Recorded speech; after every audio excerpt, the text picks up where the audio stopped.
దైవ గ్రంథాన్ని మనం ఈ విశ్రాంతి దినాన ధ్యానించుదాం.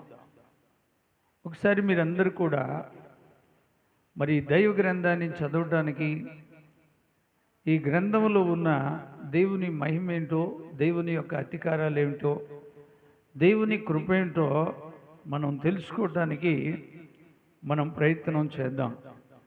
మత్తయి సువార్త 16వ అధ్యాయము 18వ వచనంలో, మరియు నీవు పేతురు, ఈ బండ మీద నా సంఘమును కట్టుదు, పాతాళ ద్వారం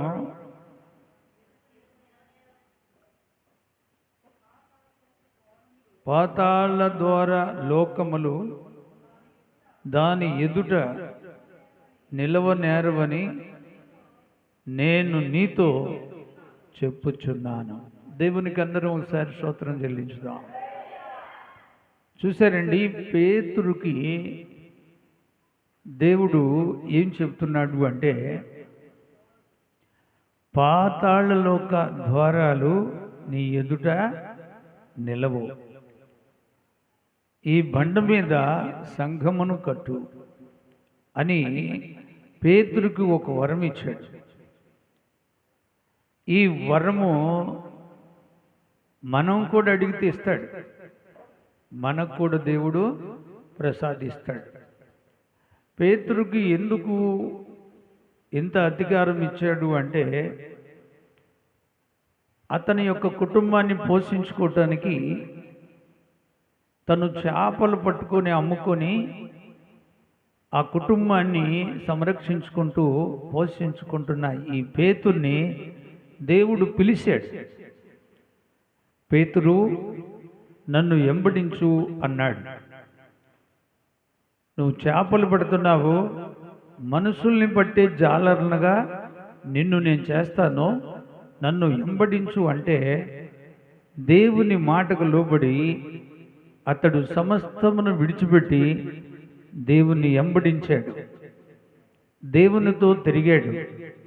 దేవుడు చేసే అద్భుతాలు, సూచక్రియలు, మహత్కార్యాలు ఈ భూలోకంలో యేసు ప్రభువుతో కలిసి చూశాడు. ప్రభువు చేసే అద్భుతాలన్నీ ఆయనకి ఆశ్చర్యకరంగా, మహిమకరంగా పేతురుకు కనపడతాయి. ప్రియులారా, పేతురు సామాన్యమైన వాడు కాదు. పేతురు అనగా దేవునికి మహిమార్థమైన ఒక దైవ సేవకుడు, అపోస్తులలో ఒక మంచి సేవకుడు. ఆయన్ని దేవుడు ఈ రీతిగా మాట్లాడుతూ ఉన్నాడు. ఆయన ఏమంటున్నాడు అంటే, మరియు నీవు పేతురు, ఈ బండ మీద సంఘమును కట్టుదువు, పాతాళలోక ద్వారము దాని ఎదుట నిలవనేరదు, నేను నీతో చెప్పుచున్నాను. దేవునికి స్తోత్రం. ఎంత మంచి మాటలు, ఎంత మంచి మాటలు వింటున్నారా?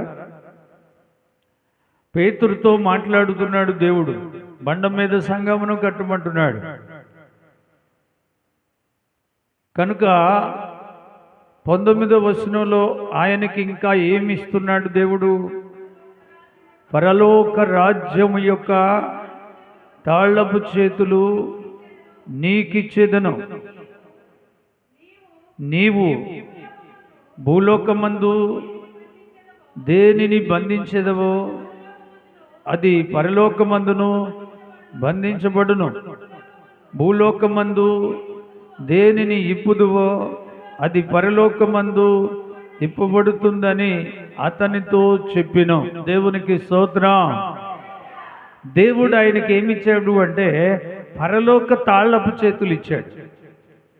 పరలోకానికి తాళ్ళపు చేతులు ఉన్నాయి. పరలోక తాళ్ళపు చేతులు ఎవరికి ఇచ్చాడు అంటే పేతురుకి ఇచ్చాడు. పేతురు భూమి మీద దేన్ని బంధిస్తే అది పరలోకమందు బంధించబడుతుంది. పేతురు భూలోకంలో దేన్ని ఇప్పితే అది పరలోకమందు ఇప్పబడతా ఉంది. చూడండి, పరలోక అధికారాలు పేతురుకి ఇచ్చాడు అంటే ఇది ఎంత గొప్ప పనో ఒకసారి ఆలోచించాలి. అందరికీ ఇస్తాడా దేవుడు? ఇస్తాడు. పేతురు లాంటి తీర్మానం నీకుంటే నీకు కూడా ఇస్తాడు పరలోక తాళపు చేతులు. పేతురు ఆ పాత జీవితాన్ని విడిచిపెట్టి కొత్త జీవితాన్ని కలిగి దేవుణ్ణి వెంబడిస్తున్నాడు. అందుకనే పేతురు దేవుడు సముద్రం మీద నడుస్తూ వస్తే, దేవా నన్ను కూడా నడిపించు అని అంటే పేతురు నడిసిరా అన్నాడు. పేతురు యేసు ప్రభువులాగా సముద్రం మీద నడిచినవాడు. పేతురు చాలా మహిమగల దేవాది దేవునికి దాసుడు. దేవునికి స్తోత్రం. వింటున్నారా? ఇస్తాడు పరలోక తాళ్ళపు చేతులు మనకు కూడా ఇస్తాడు. ఆ తాళ్ళపు చేతులు మనకు రావాలి అంటే మనము ఆయన చెప్పినట్టుగా వినాలి. పేతురు దేవుని మాట వింటున్నాడు గనక పేతురు మాట దేవుడు వినాలి. అర్థమవుతుందా మీకు? పేతురు ఇప్పుడు ఏ తాళ్ళపు చేతులు తీసుకున్నాడు? బీరువా తాళ్ళపు చేతులా, ఇంటి తాళ్ళపు చేతులా, లేక బ్యాంకి తాళ్ళపు చేతులా? కాదండి, పరలోక తాళ్ళపు చేతులే దేవుడు ఆయనకి ఇచ్చేశాడు. ఎంత మంచి వరమో చూడండి. ఈ వరం మరి దైవజనులకు దేవుడు ఇస్తాడు, దైవ సేవకులకు ఇస్తాడు, విశ్వాసులకు కూడా ఇస్తాడు దేవుడు.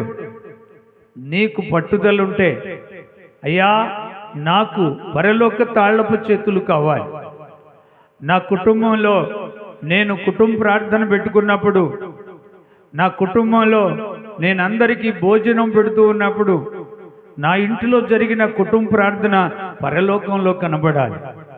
నా ఇంటిలో జరిగిన భోజన హిందూ పరలోకంలో కనపడాలి. ప్రభువా, 5 రొట్టెలు 2 చేపలు అక్కడికి వచ్చిన గొప్ప జన సమూహముకు పెట్టగా ఇంకా 12 గంపలు మిగిలినట్టు, అలాగా నా కుటుంబంలో అలాంటి అధికారం నాకు ప్రసాదించని మంచి విశ్వాసులు, ఆత్మీయ విశ్వాసులు, పరిశుద్ధులు, నీతిమంతులు అడిగితే పరలోక తాళపు చేయి మీకు కూడా ఇస్తాడు.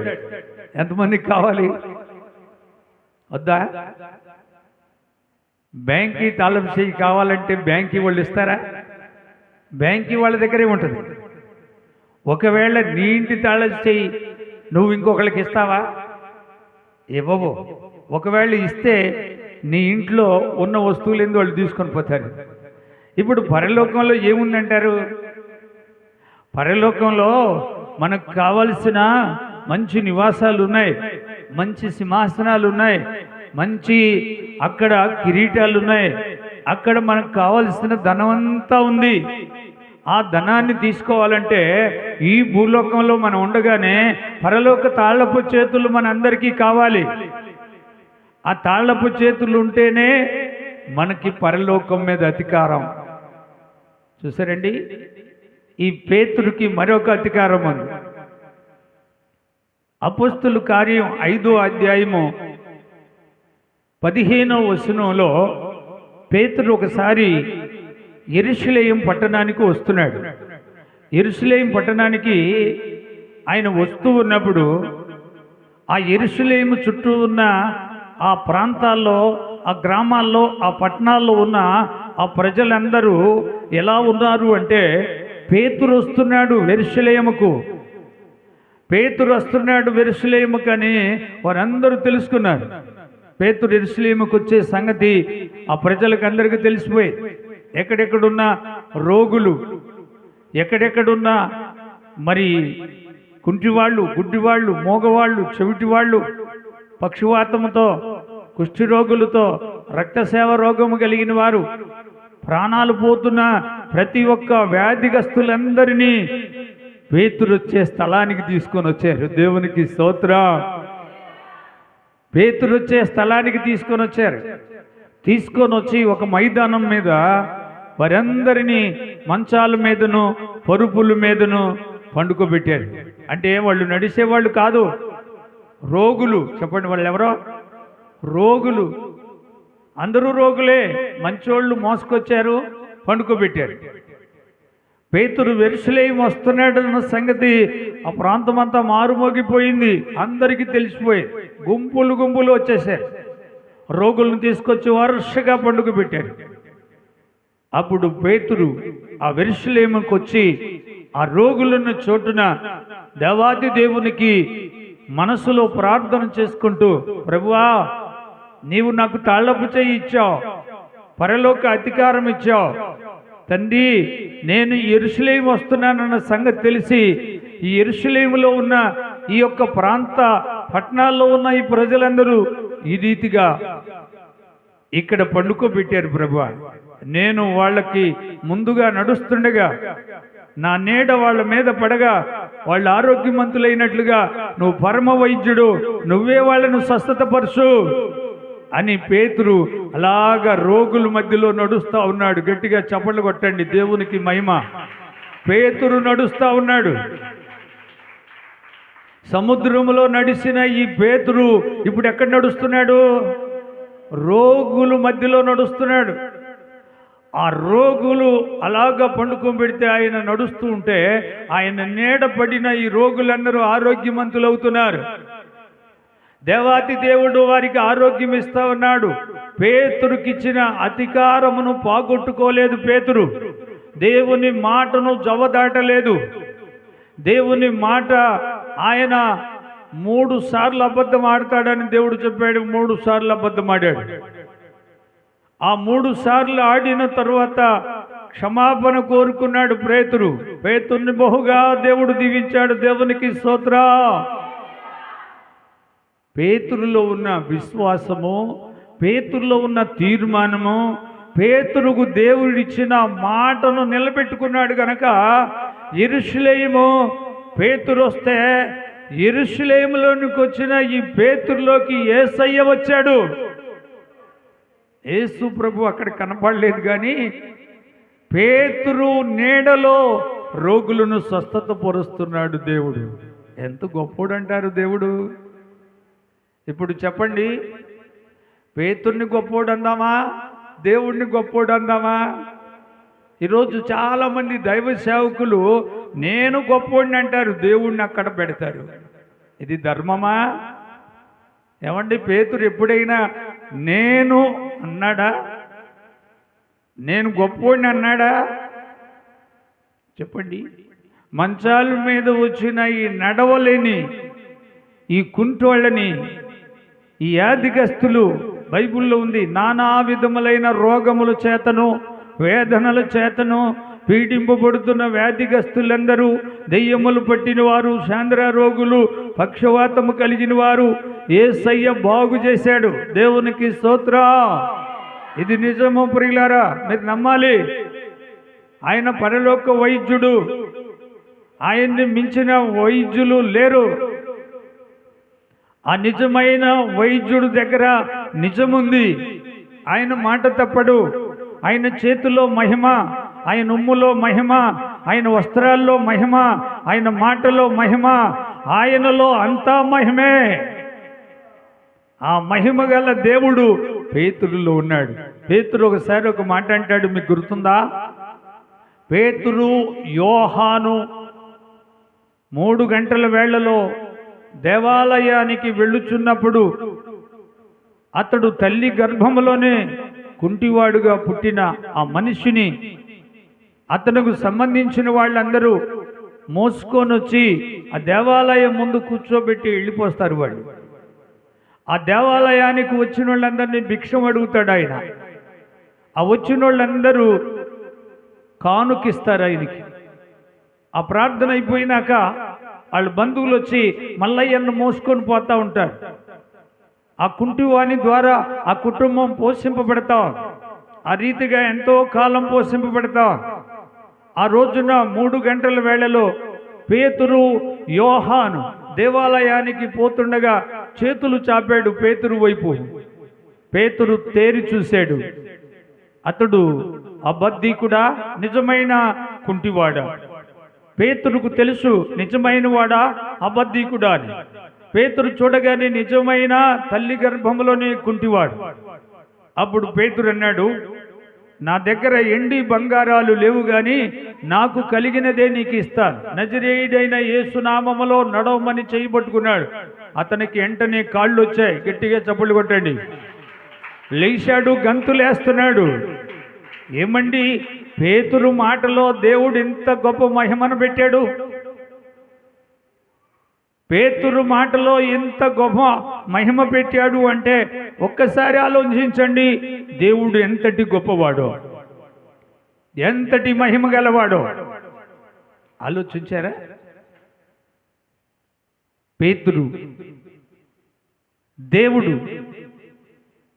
నజరేయుడైన యేసయ్య పేతురులోనే ఉన్నాడు. పేతురు ఏది మాట్లాడితే అది అద్భుతం జరుగుతాం. పేతురు నీడలో అద్భుతం, పేతురు మాటలో అద్భుతం, పేతురులో ఉన్న యేసయ్య చేస్తున్న అద్భుతాలు.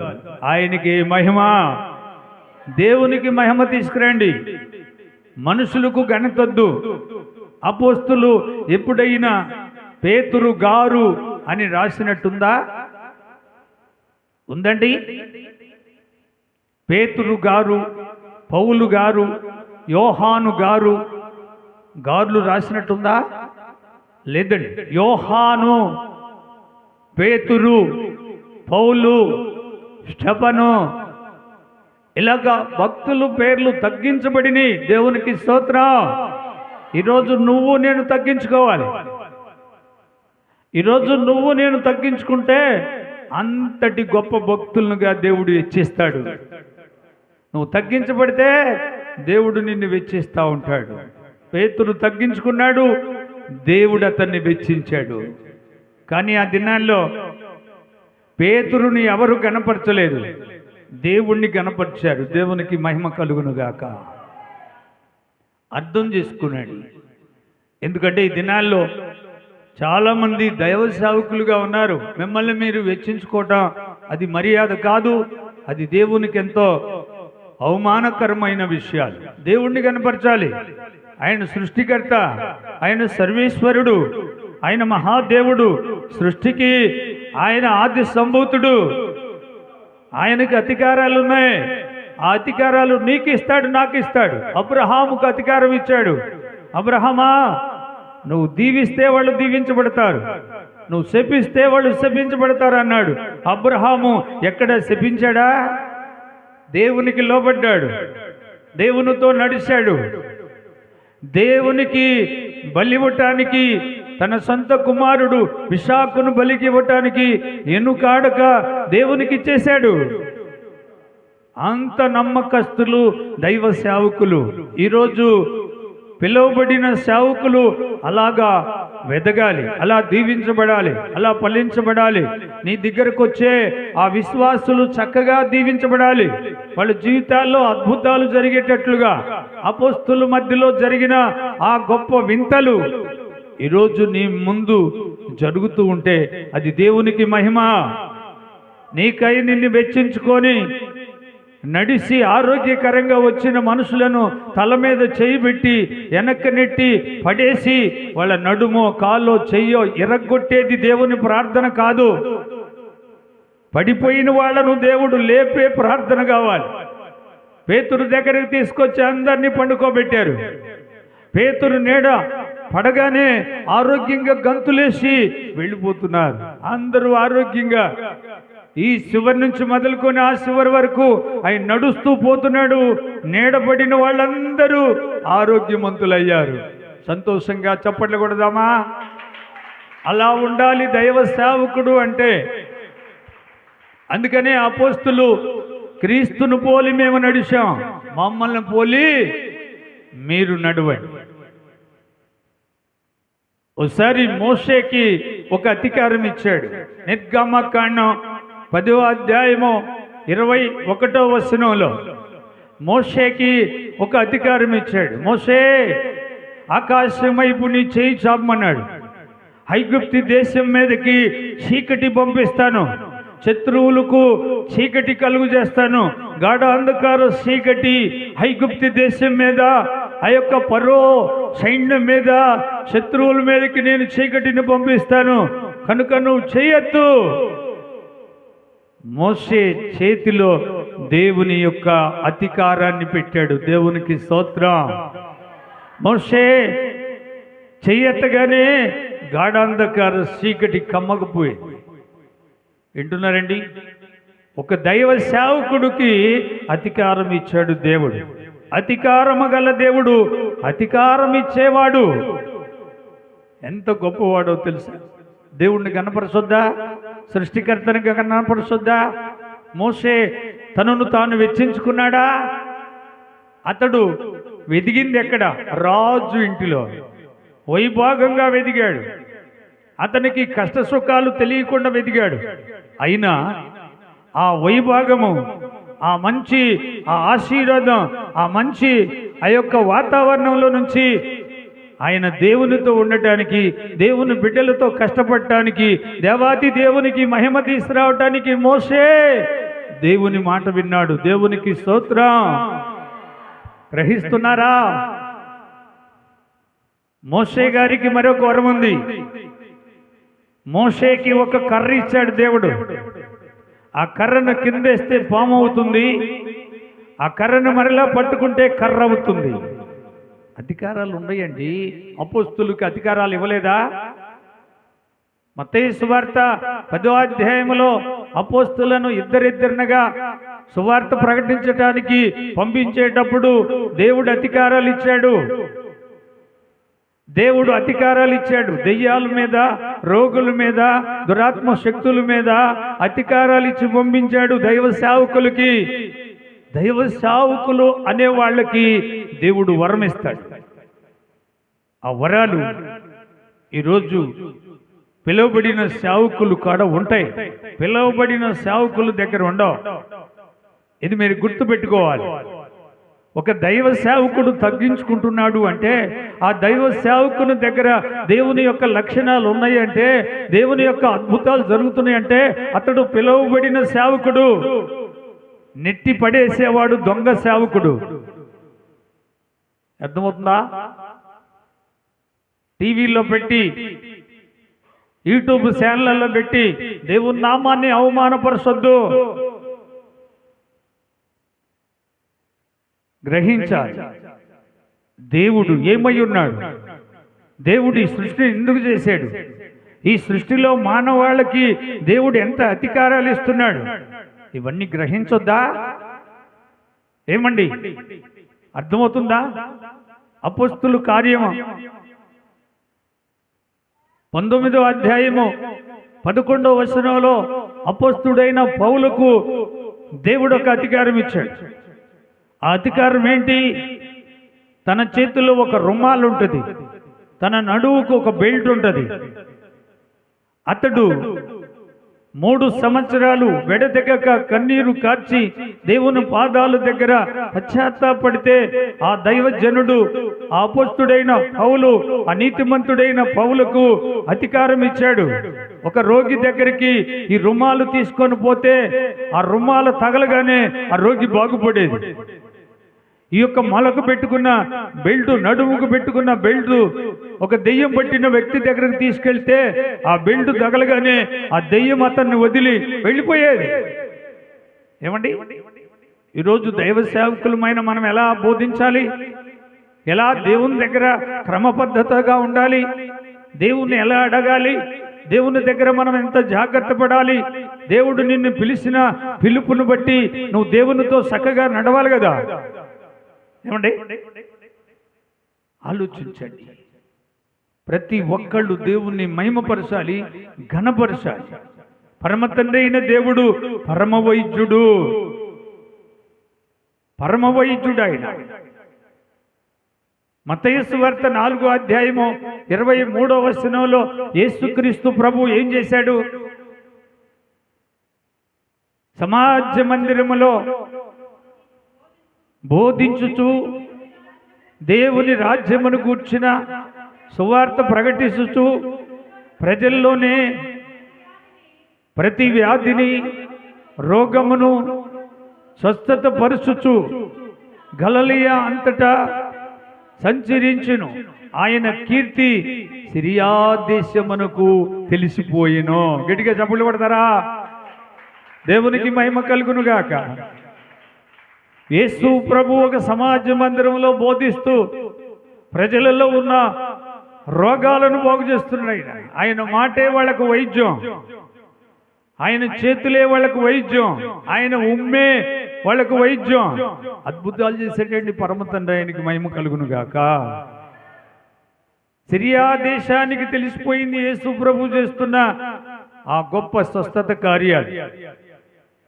పేతురు యెరూషలేములో చేసిన ఆ అద్భుతాలు ఆ ప్రాంత ప్రజలందరికీ తెలిసిపోయింది, ఆ పట్టణాలందరికీ తెలిసిపోయింది. ఈరోజు ఆయన సేవ ఎలా ఉంది, ఆయన సువార్త ఎలా ప్రకటించాలి, ఆయన ఎలా మహింపరచాలి, ఇది పిలువబడిన సేవకులు చాలా భయంతో చేస్తారు. వాళ్ళు చాలా తగ్గించుకొని చేస్తారు. భయం లేని వాళ్ళు దేవుణ్ణి అవమానపరుస్తారు, భయం కలిగిన వారు దేవుని మహింపరుస్తారు. దేవునికి స్తోత్రం. ఆలోచించండి, దేవుణ్ణి మహింపరుస్తామా, ఆయన అవమానపరుస్తామా?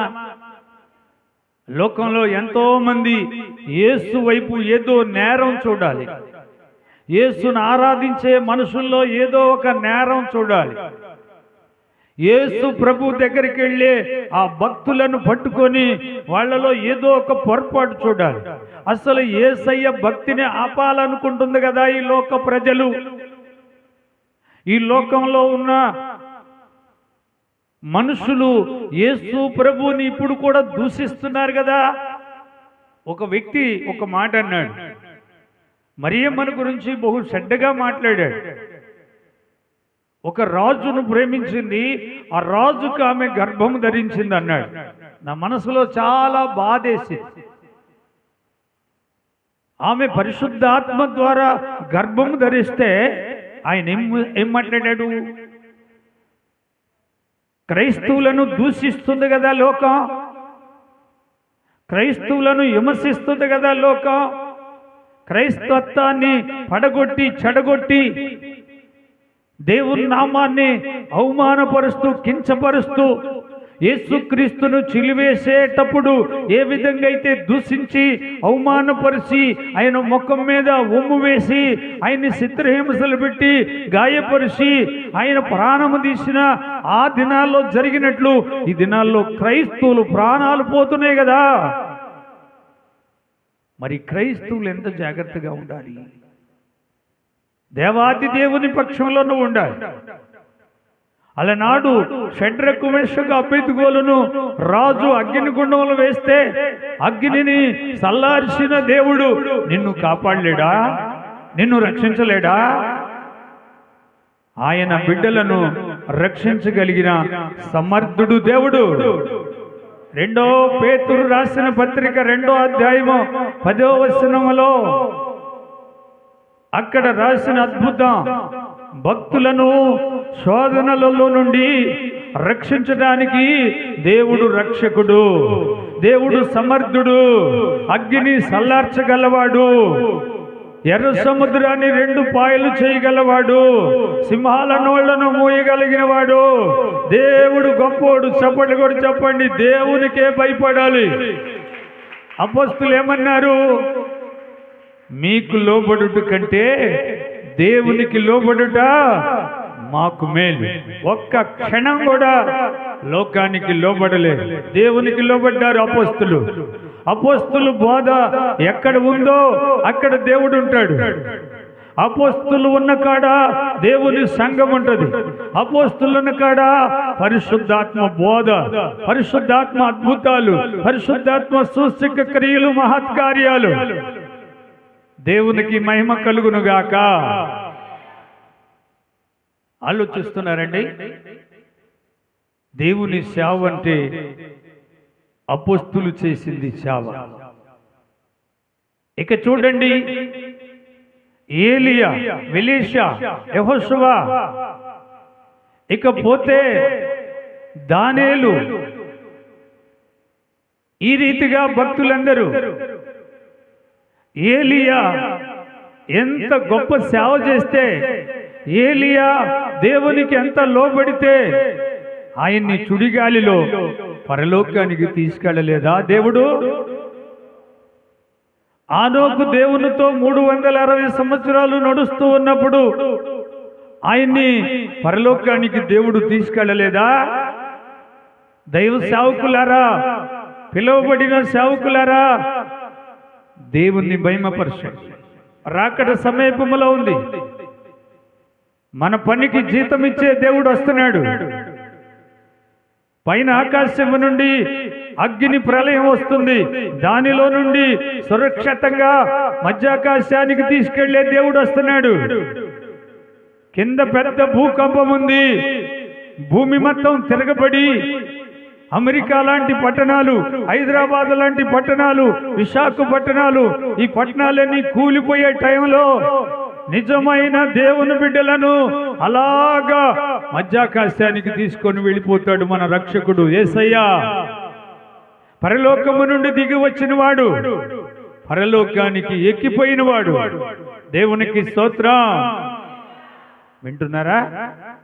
ఎందుకు సందేహం? ఈరోజు పిలువబడిన సేవకులు కన్నీళ్లు కారుస్తున్నారు, పశ్చాత్తాపడుతున్నారు, ఉపవాసం ఉండి దేవుని పాదాలు పట్టుకొని వేడుస్తున్నారు. ఆత్మలు రక్షించబడాలి ప్రభువా. ఒలీవ కొండ మీద మీరు చెప్పిన మాటలు నెరవేరుతున్నాయి.